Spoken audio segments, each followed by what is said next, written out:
Bonjour.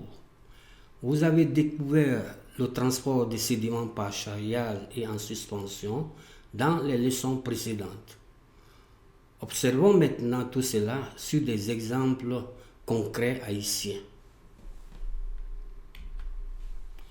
La rivière de Cavaillon va nous permettre d'illustrer le charriage et les granulométries grossières. L'Artibonite, quant à elle, est une rivière de plaine qui alimente un important réseau d'irrigation. Elle transporte des sédiments plus fins que nous retrouverons en suspension dans l'écoulement. Sur la rivière de Cavaillon, nous avons réalisé une relevée bathymétrique décrite dans une précédente leçon.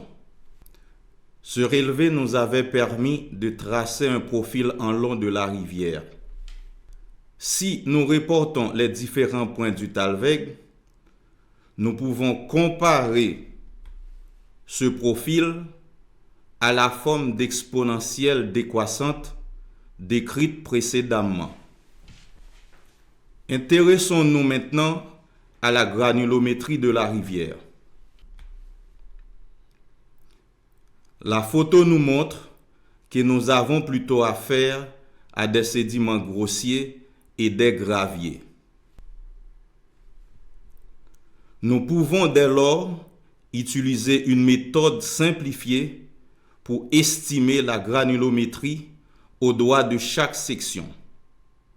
Il s'agit de la méthode du Pebble 40, applicable pour des sédiments à partir de 2 mm de diamètre, dont nous allons brièvement rappeler le fonctionnement. Adermus, peux-tu m'expliquer comment on va déterminer la rugosité de la rivière? Bon, en réalité, il existe une relation entre le diamètre des grains d'une rivière et sa rugosité. Nous utilisons la Pebble 40 méthode de Roman qui donne de très bons résultats pour des sédiments grossiers comme ceci. Et en pratique, comment fait-on? Donc en pratique, nous ce qu'on fait, on trace des repères à distance régulière sur un décamètre ou une corde graduée.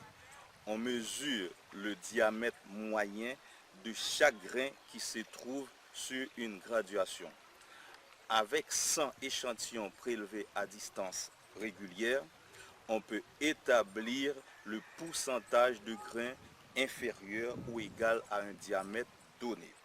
La courbe de distribution de diamètre obtenue, c'est la courbe granulométrique des grains. Pour chaque classe de diamètre, nous indiquons dans le tableau le nombre de grains récoltés. Ainsi, par exemple, nous avons récolté ici 8 grains d'un diamètre compris entre 16 et 22,6 mm. Il suffit ensuite de reporter les pourcentages cumulés dans un graphique pour obtenir la courbe granulométrique de la section étudiée. La photo illustre la section étudiée. On voit bien que les grains sont plutôt grossiers. De la courbe, on peut déduire le diamètre médian qui vaut 45 mm. Il existe cependant également des sections où les grains ont des diamètres nettement inférieurs pour lesquels la méthode Pebble 40 ne permet pas de se faire une idée très précise de la granulométrie et où la courbe résultante présente une allure étrange. En réalité, pour cette section, plus de la moitié des grains prélevés ont un diamètre inférieur à 2 mm.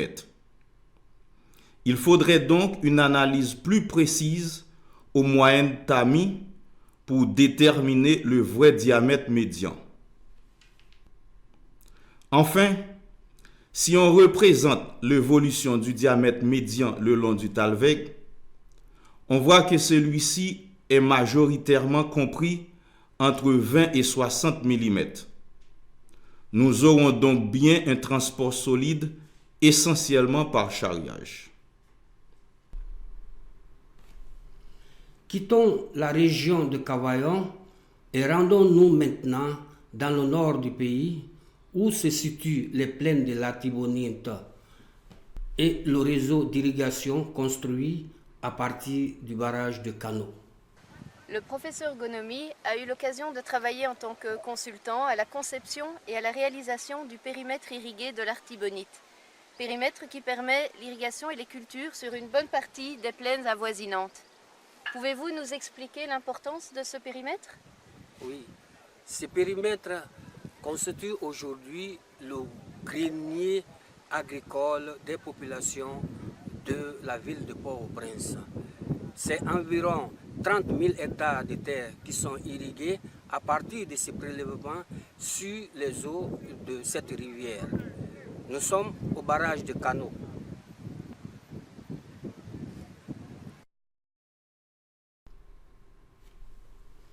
Pour des débits inférieurs à 80 mètres cubes par seconde dans le fleuve Latibonite, l'eau est entièrement détournée vers une prise d'eau située en rive gauche. La moitié entre directement dans le canal mètre rive gauche et l'autre moitié passe en siphon sous la rivière pour alimenter le canal mètre rive droite.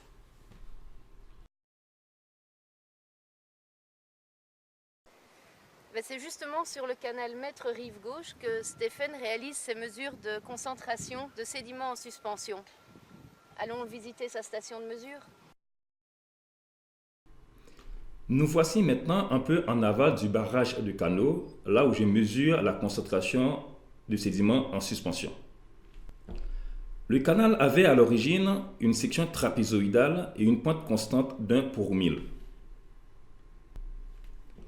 Mais l'érosion progressive en débayage a fait évoluer sa section et les profils en long et en travers ne sont plus constants. Pour bien nous rendre compte que nous avons majoritairement affaire à du transport en suspension, examinons la courbe granulométrique des sédiments qu'on retrouve dans le canal. Nous voyons que les diamètres des grains sont ici bien plus fins que sur la rivière de Cavaillon. Le diamètre médian des 50 vaut 2,42 mm au lieu de 30 à 40 mm environ pour la plupart des sections de la rivière de Cavaillon. Le débit dans le canal est de l'ordre de 40 m3 par seconde, réglé par la position des vannes. Immédiatement à l'aval du barrage, la section du canal est fixée et rectangulaire. Et on observe ensuite la transition vers la section plus irrégulière en terre illustrée précédemment. En période sèche, on y mesure une concentration inférieure à 1 mg par litre. Mais lors d'un épisode pluvieux récent, nous avons mesuré un pic de concentration à 53 mg par litre.